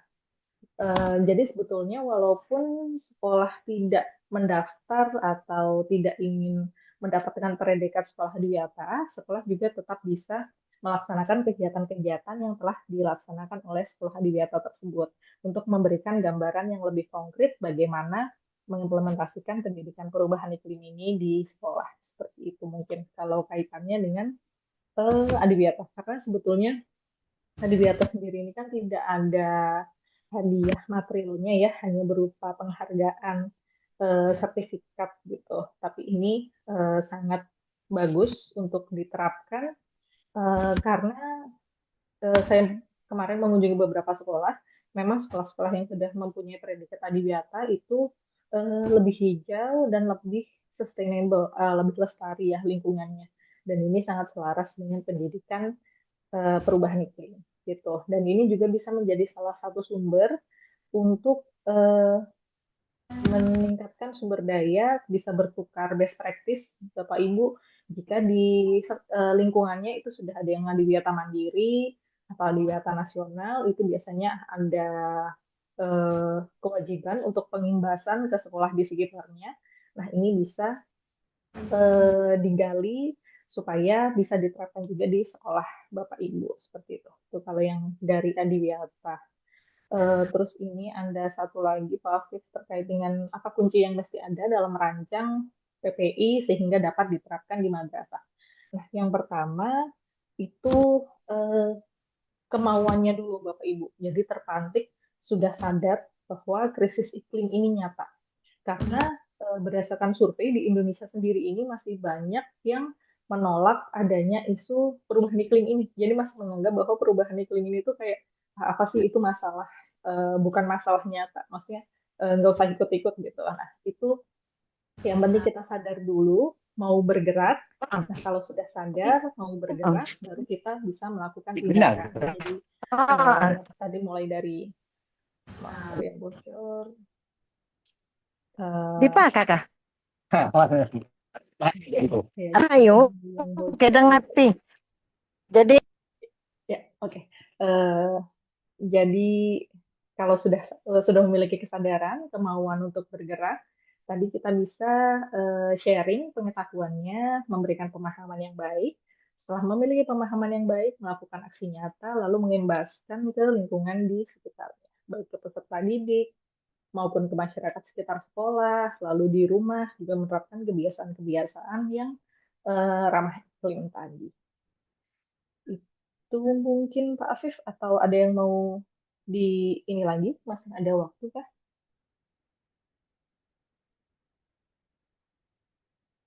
Hmm. Halo Bu Sinta. Oh iya, ini masih ada pertanyaan, masih ada waktu buat ini pertanyaan lagi. Oh ini ada lagi Pak, Iya, ada iya. lagi yang terkait ini peningkatan kompetensi guru ya. Kalau terkait dengan pelatihan guru, ini saya kurang paham dengan apa yang direncanakan di Kementerian Agama ya Bapak Ibu. Tetapi kalau untuk pelatihan guru ini, sebetulnya saat ini banyak organisasi-organisasi yang secara mandiri melakukan sosialisasi terkait pendidikan perubahan iklim ini. Jadi sambil menunggu barangkali nanti akan ada program khusus dari pemerintah, Bapak Ibu di lapangan bisa memulai terlebih dahulu mengadakan sharing session atau mengaktifkan komunitas belajar untuk menganalisis pendidikan perubahan iklim ini dulu. Semampunya sesuai dengan sumber daya yang ada, memanfaatkan apa yang sudah tersedia di sekitarnya dan mungkin bisa bekerja sama dengan mitra-mitra yang ada di daerah. Jadi banyak seperti kantor-kantor Dinas Lingkungan Hidup, ada kantor BMKG, itu mereka juga mempunyai program untuk edukasi terkait iklim ini. Jadi mereka biasanya sangat senang untuk Hmm. membantu, mensupport baik dari narasumbernya atau mereka juga bisa dijadikan tempat anak-anak untuk belajar ke lapangan. Jadi biasanya di kantor-kantor BMKG di daerah itu mereka menyediakan seperti tur kantor gitu ya. Jadi ada alat pemantau cuaca dan berbagai macam alat lainnya yang bisa dilihat untuk memberikan gambaran yang lebih konkret terkait perubahan iklim ini kepada siswa. Iya, itu dulu mungkin Pak Afif dari 3 pertanyaan Ya, yang ada di chat. ini satu lagi Mbak Sinta yang ada pertanyaan gini. Eh, Oh iya, dari tentang pengelolaan sampah bagaimana ini dari Pak Pak Pak Yakub ya. Jadi ini kurang madrasah, kurang pendampingan dari pemerintah daerah gitu dalam pengelolaan sampah gitu, dan kurang minat eh, dan keterlibatan madrasah dalam mengolah sampah gitu. Dan ini sebagai pengawas apa yang bisa dilakukan gitu untuk mendampingi madrasah ini supaya bisa lebih lebih bisa terlibat gitu, lebih proaktif gitu. iya. Oke Pak. Kalau terkait dengan pengelolaan sampah sendiri, mungkin tadi sudah di-share dari Bu Ika yang dari Jombang tadi bisa menjadi best Ya, practice ya. ya. Jadi walaupun peran dari pemerintah daerah ini belum cukup signifikan, bisa mencari mitra untuk bekerja sama seperti bank sampah itu justru bisa meningkatkan nilai ekonomi dari sampah yang dihasilkan. Jadi tadi bahkan di beberapa sekolah yang pernah saya kunjungi itu sekolahnya ini malah menjadi perantara dari orang tua siswa Hmm. ke bank Hmm. sampah. Jadi orang tua ini malah ngejual sampah-sampah yang ada di rumah itu ke sekolah. Nah, nanti bisa menjadi Hmm. uang, itu bisa didaur ulang lalu digunakan lagi dengan yang lain gitu. Jadi sekolah bisa menjadi fungsi tambahan ya, tidak hanya mengolah atau mengelola sampah yang ada di lingkungan sekolah, tetapi juga menampung dari warga sekolahnya, dari orang tua murid, dari ibu kantin, bahkan dari masyarakat sekitar juga ikut numpang di sekolah itu untuk menyalurkan ke bank sampah. Jadi Ya, solusinya ya, mungkin bisa mencari mitra seperti bank sampah di sekitar sekolah. Itu mungkin Pak Arif. ya. Terima kasih Bu Sinta. Pak Afif bisa Ini ada. share dulu sebentar. Oh ya, Barangkali Mbak. saya Boleh share silakan. dulu sebentar. Saya coba Silakan. dulu ya, Pak.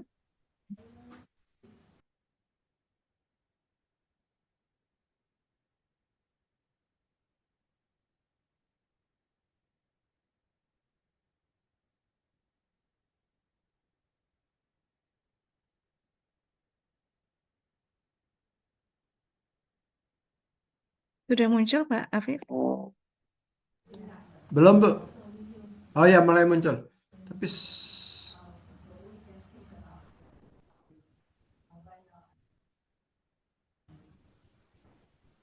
Assalamualaikum warahmatullahi wabarakatuh.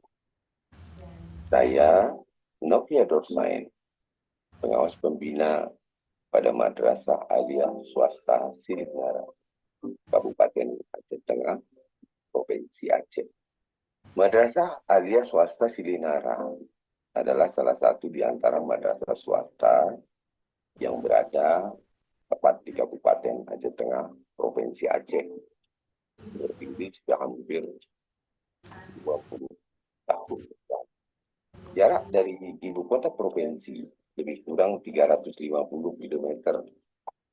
Sementara jarak dari ibu kota kabupaten sekitar 30 km. Teman-teman pengawas yang berbahagia dan para pemerhati pendidikan. Madrasah ini adalah madrasah yang dikelola oleh masyarakat secara penuh. Sejak awal didirikan hingga saat ini. Madrasah swasta ini boleh dikatakan sedikit terisolir dari hiruk pikuknya keramaian kota, meskipun itu sebagai keramaian kota kecamatan. 2 tahun belakangan ini, madrasah swasta Silinara mulai berbenah diri untuk menjadikan lingkungan madrasah kembali asri setelah puluhan tahun terlihat gersang bak sekolah yang tak berguna. Lalu pendekatan pada kepala madrasah, para wakil serta siswa, akhirnya pihak madrasah mulai kegiatan membuat lingkungan menjadi lebih hijau. Bermula dari penataan taman hingga merambah untuk menjadikan lingkungan hijau. Dan ternyata tidak hanya itu, seiring dengan pergerakan waktu, disebabkan karena madrasah ini berada di tengah-tengah perkebunan kopi milik masyarakat, maka pihak madrasah juga menggagas untuk membudidayakan pembibitan benih kopi Arabica, di mana benih kopi ini selain digunakan untuk kebutuhan tanam di lingkungan madrasah, juga dijadikan sebagai program kewirausahaan yang hasil pembibitan itu akan dijual kepada petani-petani yang di setiap musim tanamnya pasti ada yang membutuhkan. Adapun hasil dari penjualan benih kopi Arabica dimaksud, sebagian akan dikembalikan pada madrasah untuk kebutuhan madrasah, dan selebihnya adalah untuk keperluan siswa itu sendiri. Kegiatan ini dikoordinir langsung oleh wakil kesiswaan, akan dibantu dengan segenap stakeholder yang ada di sekolah, bahu-membahu untuk menjadikan lingkungan tetap hijau. Mudah-mudahan apa yang dikerjakan oleh Madrasah Aliyah Swasta Silinara Kabupaten Aceh Tengah Provinsi Aceh ini dapat menginspirasi kita. Mari kita hijaukan lingkungan kita demi masa depan anak cucu kita. Bersiap untuk menghindar diri dari sengatan matahari yang terlalu tinggi di suatu saat. Ketika lingkungan ini semua habis gundul, dan setidaknya kita akan bersiap untuk tidak menemui efek rumah kaca di lingkungan madrasah, terutama madrasah-madrasah yang ada di pedesaan. Terima kasih. Demikian. Wabillahi taufiq wal hidayah. Assalamualaikum warahmatullahi wabarakatuh. terima kasih Bu Ida, itu contoh yang bagus juga, jadi mengaitkan kewirausahaan dengan pembibitan kopi ya, jadi ini produktif ya. Bu Sinta izin sambil nanti akan kita buka satu lagi tanya jawab sebelum waktunya nanti Bu Sinta untuk pergi. Ini ada praktik baik dari Semarang, Pak Suryo. Silakan Pak Suryo. Bismillahirrahmanirrahim. Assalamualaikum warahmatullahi wabarakatuh. Waalaikumsalam warahmatullahi wabarakatuh. Mohon izin menyampaikan tentang program-program yang sudah kami laksanakan di MI Batu 2, Kecamatan Ketasan, Kabupaten Semarang, Jawa Tengah. Ada beberapa hal yang memang sama sudah dilakukan oleh teman-teman yang aktif di bidang ini seperti EcoBrick dan lain sebagainya itu sudah kami lakukan. Tetapi perlu menyampaikan karena di sini kami siswa-siswa kami itu adalah anak-anak yang berbatasan langsung dengan kawasan Taman Nasional Gunung Merbabu, yang mana Taman Nasional ini adalah satu tempat yang harus dijaga bersama. Nah, di sini kami sebagai kader konservasi, mohon maaf karena kami sebagai kader konservasi Indonesia memberikan edukasi kepada anak-anak bagaimana untuk mencintai hutan, untuk melestarikan hutan ini. Karena kami berpandangan bahwasanya penjaga hutan di Taman Nasional Gunung Merbabu ini adalah anak-anak kami juga, karena kebetulan rumah dari siswa-siswa kami ini berbatasan langsung dengan kawasan hutan. Adapun beberapa kegiatan yang kami lakukan, yang paling utama dan paling jelas kita mengadakan kerjasama, mengadakan MOU yang secara nyata, secara real itu tertulis dengan Taman Nasional Gunung Merbabu, dengan Dinas Lingkungan Hidup, dengan cabang Dinas Kehutanan di wilayah 3 yang ada di Jawa Tengah, kita membuat MOU.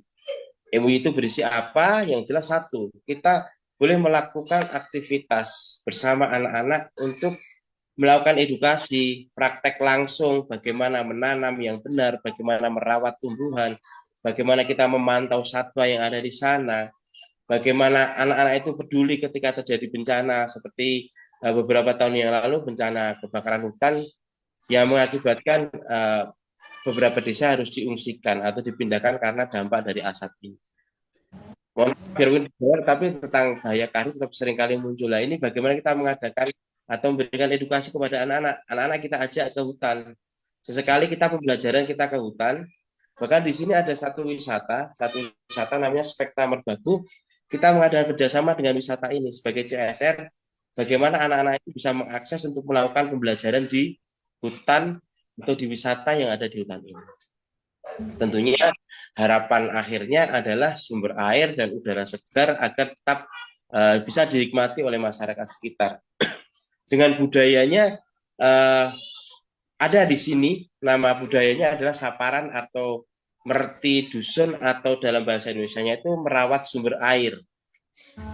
Budaya ini sudah lazim dilaksanakan oleh masyarakat dan anak-anak di sini. Ketika ada satu pawai budaya, saya mencoba mengambil inti dari kegiatan merti sumber air ini atau merawat sumber air ini adalah bahwasanya saya menekankan kepada anak-anak, pendahulu-pendahulu itu sudah melakukan kegiatan konservasi. Dan di sini saya masukkan anak-anak untuk ikut peduli, ikut berkecimpung dalam kegiatan konservasi atau dalam kegiatan saparan ini, sehingga saya bisa berupaya untuk mengkolaborasikan, menggabungkan antara kegiatan tradisi dan konservasi. Alhamdulillah dari sekian tahun kegiatan ini berjalan, dari kegiatan anak-anak ini saya pernah menulis dan diliput dalam satu buku yang diterbitkan oleh Kehutanan. Kegiatannya yaitu antara tradisi dan konservasi, dan alhamdulillah dari kegiatan kami ini bersama anak-anak ini masuk 1 dari 7 perawatan sumber air khas yang ada di Indonesia. Jadi saya masuk ke beberapa sektor. Kita ajak anak-anak untuk belajar di hutan. Yang kedua, kita untuk dengan budayanya kita masukkan budaya, kita tetap kita laksanakan budaya, tapi untuk kegiatan konservasi kita tetap laksanakan. Jadi itu beberapa hal yang selebihnya mungkin bersama dengan teman-teman lain yang ada di beberapa tempat. Tapi yang tidak kalah pentingnya, kita selalu menggandeng beberapa perusahaan untuk cobalah kita peduli, cobalah kita ke sekolah, kita lihat kebutuhan sekolah itu apa. Seperti yang kemarin kita dapatkan dari PT Sido Muncul itu, kita mendapatkan instalasi pemanen air hujan. Yang ini kita memanfaatkan air hujan untuk menyiram tanaman, untuk hal-hal lain selain diminum. Yang jelas di kami adalah penekanan, penyadaran agar itu mencintai kawasan yang kebetulan adalah kawasan Taman Nasional. Saya kira di sini teman-teman madrasah yang ada di Indonesia ada berbatasan dengan Taman Nasional, cagar budaya, ataupun perhutani. Lah ini kita mempunyai juga untuk edukasi anak-anak. Jadi anak-anak harus peduli juga dengan lingkungannya untuk menjaga kekhasan yang ada di wilayahnya masing-masing. Kalau di kami, hewan khasnya itu ada yang namanya owa Jawa atau rek-rekan. Nah ini anak-anak coba kami kenalkan, kita coba anak-anak untuk tumbuhkan kepedulian untuk mencintai alam. Jadi selain madrasah tercapai, madrasah go green dan go clean-nya, kita juga menanamkan nilai-nilai konservasi. Mungkin itu yang bisa kami lakukan selama ini. Yang lainnya selebihnya mungkin ada beberapa poin yang memang sama. Intinya kita anak-anak untuk senantiasa mencintai alam ini, kita mengedukasi anak yang kebetulan anak-anak ini, anak siswa-siswa kami ini, rumah atau kegiatan atau aktivitasnya berbatasan langsung dengan kawasan Taman Nasional dan harus menjaga nilai-nilai yang ada serta satwa yang ada di kawasan Taman Nasional. Mungkin yang kami lakukan sementara ini itu.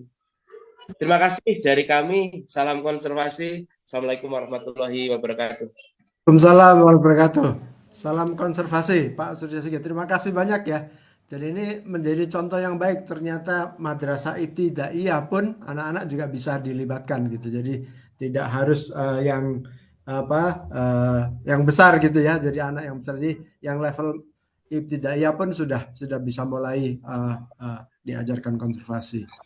Oke, nah ini saya buka mungkin satu atau dua penanya lagi langsung yang open mic aja supaya nanti bisa dijawab oleh Bu Sinta, karena Bu Sinta hanya bisa sampai 11.30. Tapi nanti Bapak Ibu sekalian jangan kemana-mana dulu, nanti masih akan kita tayangkan video praktek baik yang lain yang juga dari beberapa daerah, dari Goa, ada dari Kulon Progo gitu. Silakan Bapak Ibu sekalian, siapa yang mau, mungkin Pak, saya tunjuk ini Pak Jamaluddin Arsyad ini angkat tangan nih, apakah ada pertanyaan? Silakan Pak. Fiona sudah siap Pak dengan mic-nya. Pak Suyono ya? Ya. Oh, silakan Pak Suyono ya, Pak Suyono dulu ya. Silakan, Assalamualaikum warahmatullahi wabarakatuh. Waalaikumsalam warahmatullahi wabarakatuh. Terima kasih kepada pengurus Pokjawasnas yang telah menghadirkan webinar tentang perubahan iklim. Memang sangat penting sekali Pak. Kalau kita lihat perubahan iklim ini hampir seluruh dunia menerapkan. Terima kasih, saya Suyono dari Sumatera Selatan, Palembang.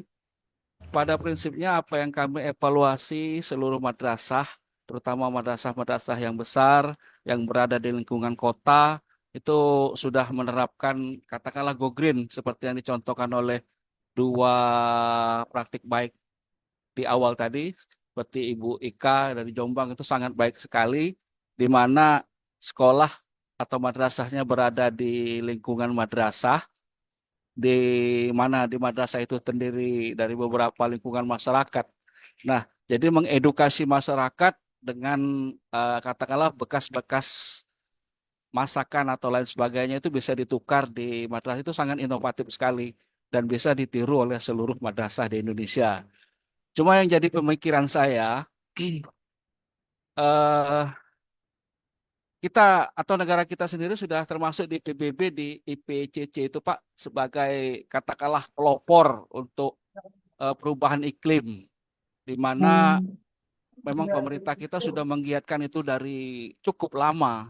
Cuma yang jadi pertanyaan saya, untuk beberapa madrasah atau sekolah yang berada di dalam lingkungan masyarakat ini Pak, ini yang perlu rasanya ada sinergitas antara pemerintah daerah atau ketua lingkungan dan lain sebagainya, sehingga madrasah yang sudah menerapkan dari dalam, sementara di luar sendiri masih acak-acakan dalam pengertian limbah-limbah sampah, di mana anak-anak didik kita juga sering, ya mohon maaf izin, jajan di lingkungan masyarakat tersebut seperti tidak terkendali. Akibatnya madrasah yang sudah melaksanakan antisipasi dari perubahan iklim tercemar karena tidak adanya edukasi di masyarakat tersebut. Dalam hal ini banyak miskonsepsi, Bapak. Salah satu miskonsepsinya adalah, oh itu kalau banjir terjadi karena alam dan lain sebagainya. Nah, hal ini yang perlu kita cegah sehingga untuk perubahan iklim ini sudah kita mulai seluruh sektor. Jadi bukan hanya di lingkungan madrasah, terutama lingkungan pribadi. Nah, yang saya ingin satu rumusan mungkin bagaimana cara mengatasi miskonsepsi di masyarakat sehingga masyarakat itu mengerti dan memahami bahwa dampak daripada perubahan iklim itu salah satunya adalah dicetuskan di PBB itu faktor manusianya, Pak. Seperti yang saya katakan tadi, di lingkungan Baik, masyarakat. Pak, sudah bisa ditangkap, Pak Suyono. Ya, Terima kasih banyak. satu lagi boleh, Pak. Satu lagi boleh, Pak. Pertanyaan langsung saja, Pak Suyono ya. Ya, itulah salah satu kuncinya miskonsepsi tadi, Pak. Terima kasih, Pak. Assalamualaikum warahmatullahi wabarakatuh.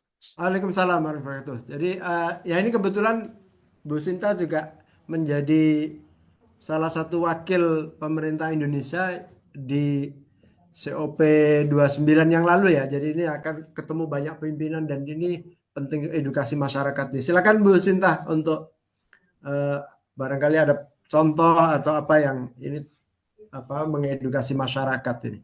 Nah, kebetulan Pak, ini panduannya ini sebetulnya tidak hanya untuk sekolah madrasah, panduannya ini juga untuk orang tua juga sebetulnya. Silakan Bu Sinta. Ya, baik, terima kasih Pak Afif. Iya, jadi memang perubahan iklim ini tidak spesifik ke sekolah saja ya Bapak Ibu, tapi memang masyarakat secara keseluruhan. Nah, bagaimana caranya mengedukasi masyarakat itu sebetulnya menjadi tugas kita bersama. Nah, kenapa tadi tagline-nya adalah bergerak bersama? Karena tadi mungkin sebentar saya tampilkan sedikit di bagian, oke, saya tampilkan sedikit di bagian ini. Iya. Nah, di sini keluarga, di sini ini juga turut berperan Bapak Ibu supaya konsisten apa yang diajarkan di sekolah dengan apa yang dilakukan di rumah itu selaras sehingga peserta didik tidak mengalami kebingungan dan bisa mengetahui nilai-nilai apa yang seharusnya dilakukan dan ditanamkan begitu. Nah, bagaimana caranya membangun pemahaman yang baik di lapangan itu sebetulnya bisa, kalau dari sudut pandang sekolah ya, itu bisa diadakan kegiatan-kegiatan yang melibatkan orang tua. Seperti contohnya, mungkin pas P5RA itu tidak hanya siswa saja yang berpartisipasi, tetapi saat mungkin mengundang dari Dinas Lingkungan Hidup atau dari komunitas lingkungan atau dari BMKG, itu bisa mengundang juga orang tua siswa sehingga atau masyarakat sekitar sehingga Bapak Ibu yang ada di lingkungan sekitar juga turut mengetahui apa itu perubahan iklim, apa yang harus dilakukan, apa dampaknya, seperti itu. Jadi bisa menjadi wadah untuk melibatkan masyarakat di sekitar untuk mencegah miskonsepsi tadi. Itu mungkin sedikit tambahannya. Lalu siswa-siswa yang ada di satuan pendidikan ini juga bisa dibentuk untuk menjadi agen-agen atau agen perubahan yang bisa melestarikan lingkungan. Jadi bisa mengampanyekan tidak hanya untuk dirinya sendiri, tetapi mengajak lingkungan sekitarnya, mengajak orang tuanya, mengajak keluarganya, mengajak masyarakat di sekitarnya untuk melakukan aksi iklim seperti apa yang telah dia terima atau diajarkan di sekolah. Gitu. Karena tujuannya sendiri, pendidikan perubahan iklim ini selain memberikan pemahaman, ini juga ingin membentuk agen-agen perubahan seperti terutamanya kaum muda ya, anak muda yang ada di sekolah-sekolah ini sehingga bisa menjadi agen untuk melestarikan lingkungan dan menyebarkan, mengampanyekan pemahamannya ke lingkungan sekitar. Mungkin itu 2 poinnya, Pak Suyono dan Pak Afif. Terima kasih banyak Bu Sinta. Nah ini tadi sudah disampaikan juga, ini ada pertanyaan dari Pak Suada ini ya. Jadi apa tanggapan sekolah yang adiwiyata cenderung ribet dan berbiaya mahal ini ya. Jadi nah ini yang mungkin perlu di PPI ini mungkin apa yang tadi terkait dengan pertanyaan yang pertama tadi, jadi apa kunci gitu yang mungkin paling sedikit bisa dilakukan oleh madrasah gitu untuk PPI ini. Jadi kalau ditanya kuncinya apa, kembali lagi kuncinya adalah aksi nyata ya Bapak Ibu. Jadi perubahan iklim ini tidak akan aksi terhadap perubahan iklim ini tidak akan terjadi kalau tidak ada aksi nyatanya. Jadi yang penting bukan di administrasinya, bukan di biayanya, tetapi aksi nyatanya. Jadi aksi nyatanya bisa sekecil apapun, sereceh, bukan sereceh sih, apa ya, sesederhana mematikan lampu kalau pas nggak digunakan atau pas ada cahaya matahari masih pagi, masih siang, masih terang ya. Jadi nggak perlu memakai lampu, lampunya dimatikan itu sudah termasuk aksi iklim, hemat energi, mematikan keran air. Kalau ada keran air yang rusak atau bocor, itu segera diganti atau diperbaiki. Itu sesederhana itu. Jadi yang kuncinya di sini adalah melakukan aksi nyata, hal-hal sekecil apapun itu akan berdampak jika dilakukan bersama-sama atau secara kolektif. Mungkin itu. Terima kasih Bu Sinta. Ini mungkin satu pertanyaan lagi sebelum Bu Sinta pergi. Pak Jamaluddin Arsyad sudah siap?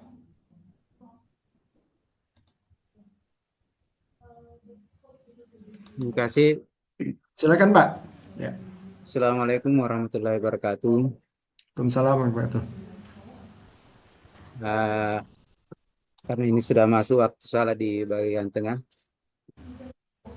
Terkait dengan apa yang dipaparkan oleh tadi Ibu Sinta, sebenarnya ini kalau secara garis besarnya itu sudah terlaksana sebenarnya, sudah terlaksana. Cuma hanya kita memperkuat dengan melalui aturan-aturan, kita masukkan dalam kurikulum untuk lebih menguatkan madrasah kita untuk berubah lingkungan. Cuma saya ini mungkin selaku pengawas, tentu adalah perannya kita mau seperti apa yang kita lakukan sebagai pengawas, pengawas madrasah begitu. Kemudian mungkin sebaiknya karena ini adalah untuk menjaga kemungkinan, istilahnya itu menjaga kemungkinan sedangkan payung sebelum terjadi. Contohnya bahwa perlu mungkin ada istilahnya zona-zona yang harus menjadi prioritas. Terutama beda orang yang berada di lereng gunung, beda orang yang berada dekat laut, dan beda yang berada di kota. Itu tentu berbeda-beda yang bisa terjadi kemungkinan. Tapi kalau yang berada di kota itu ya mungkin hanya pembenahan saja. Karena ini kan sudah terlaksana sebenarnya, sudah terlaksana.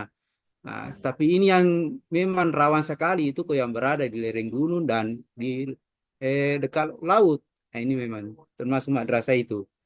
Saya yang ingin tanyakan saja di sini, kira-kira kalau kita ini sebagai pengawas, apa peran kita terhadap madrasah-madrasah kita yang memang betul-betul memperhatikan baik dari lingkungannya maupun letak geografisnya itu. Saya kira demikian. Terima kasih. Assalamualaikum warahmatullahi wabarakatuh. Assalamualaikum warahmatullahi wabarakatuh. Terima kasih Pak Jamaluddin ya. Jadi ini konteks ya. Silakan Bu Sinta. Iya, baik. Terima kasih Pak Afif.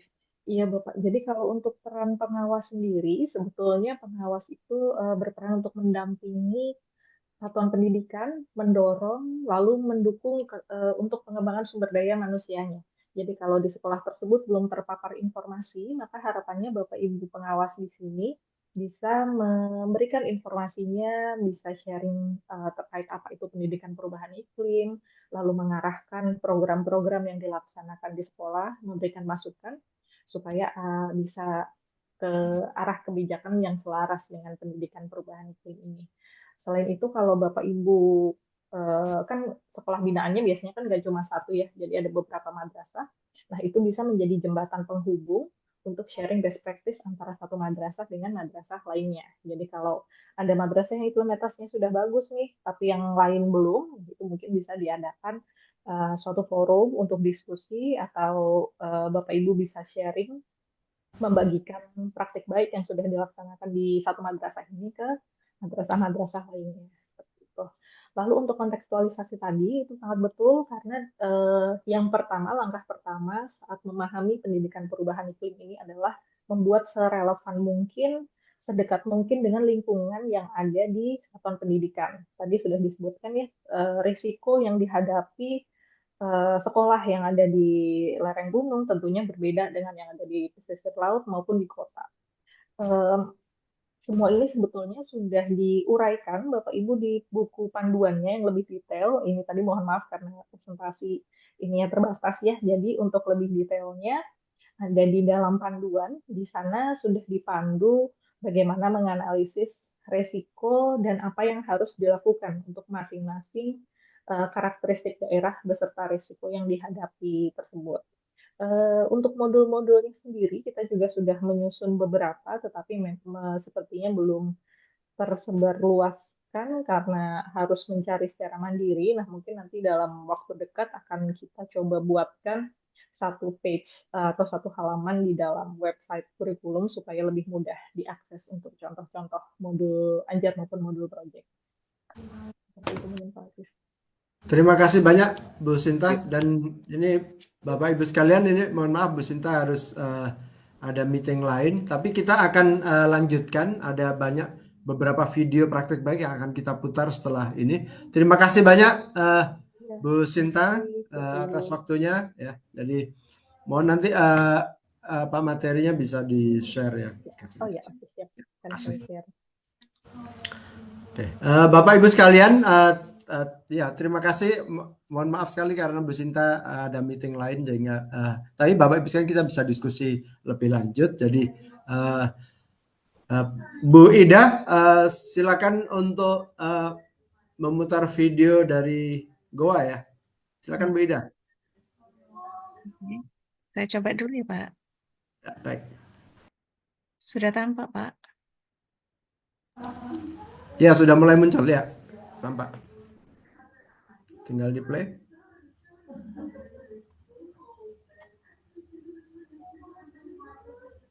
Suaranya belum masuk.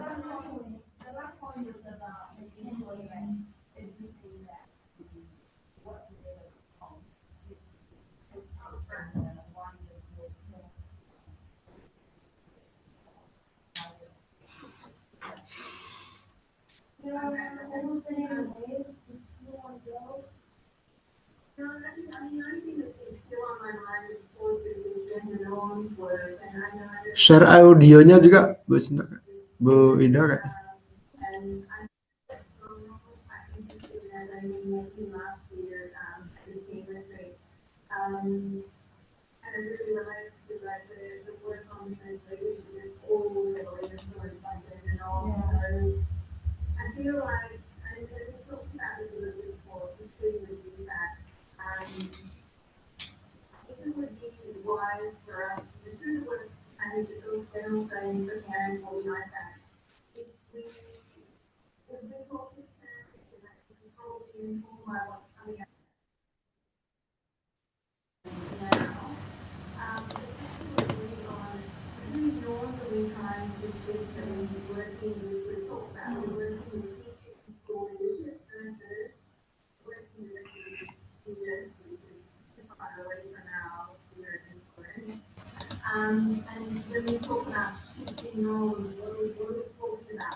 Berikut yang dari Jombang, Pak. Saya coba. Boleh ya, coba. Ini videonya tadi suaranya tidak muncul. Ya. Oke, ini yang dari Jombang, silakan.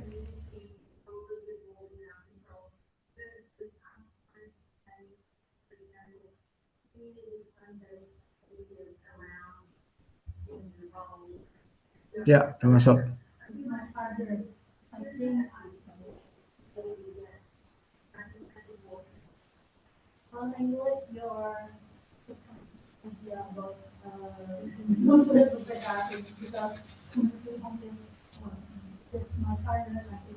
Outside of our main base.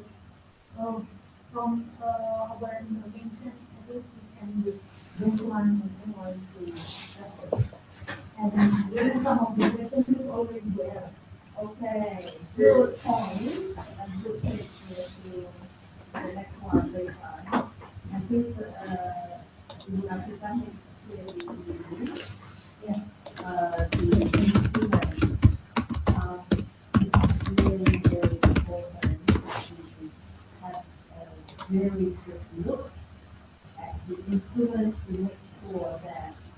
really focused in the home.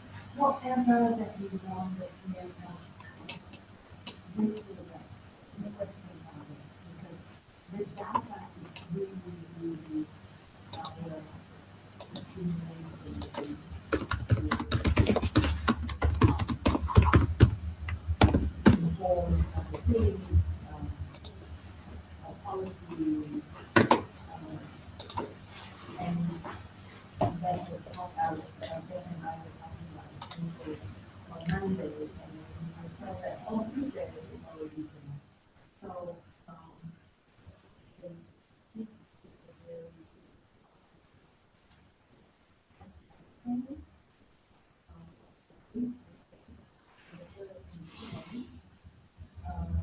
so there's different time frames, right?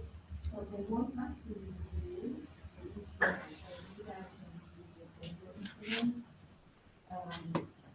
and then they also want from the team, to live with it in one review, and then also the video.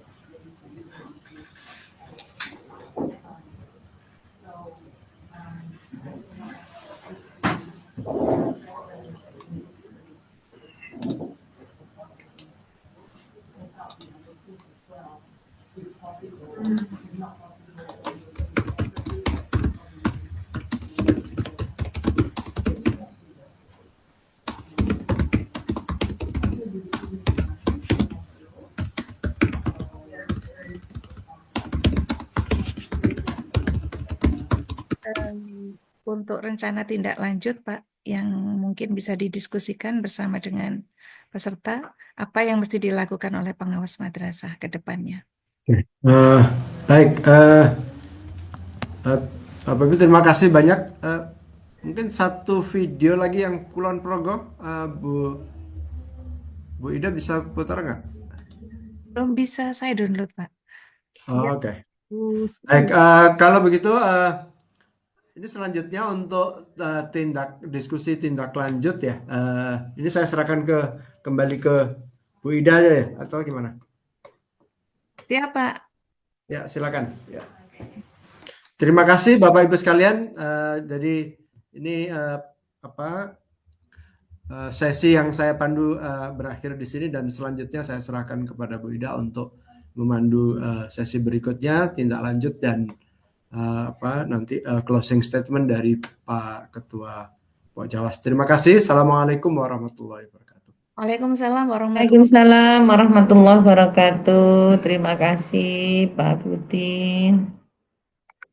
Terima kasih kepada Bapak Afif yang sudah memandu jalannya webinar pada siang hari ini. Tentunya para peserta webinar belum puas ya. Saya berharap juga begitu, karena ini baru awal kita untuk melakukan pemahaman tentang apa itu pendidikan perubahan iklim. Namun yang paling penting di sini, apa yang akan kita lakukan setelah webinar itu barangkali Bapak Ibu. Jadi setelah ini Bapak Ibu,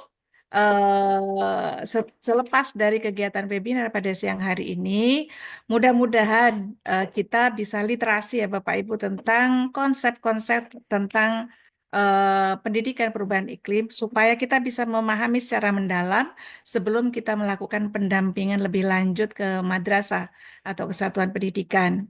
Maka dari itu Bapak Ibu, besar harapan kami kita bersama-sama ayo bergerak Bapak Ibu ya. Tentunya kami di Pok Jawas Nasional tidak tinggal diam untuk menyambut tentang program baru ini ya, karena kita mesti bergerak bersama-sama, berarti kita akan melakukan itu bersama-sama, kemudian kita nanti mempersiapkan bersama-sama. Kita memulai dari mana? Ya, jadi alhamdulillah hari ini kita sudah difasilitasi oleh Pok Jawas dan Inovasi untuk memberikan pemahaman kepada kita, pemahaman awal. Nah, Bapak Ibu, berikutnya nanti Pok Jawas Madrasah Nasional akan mulai merancang dari mana kita mesti memulai Bapak Ibu. Insya Allah dalam waktu dekat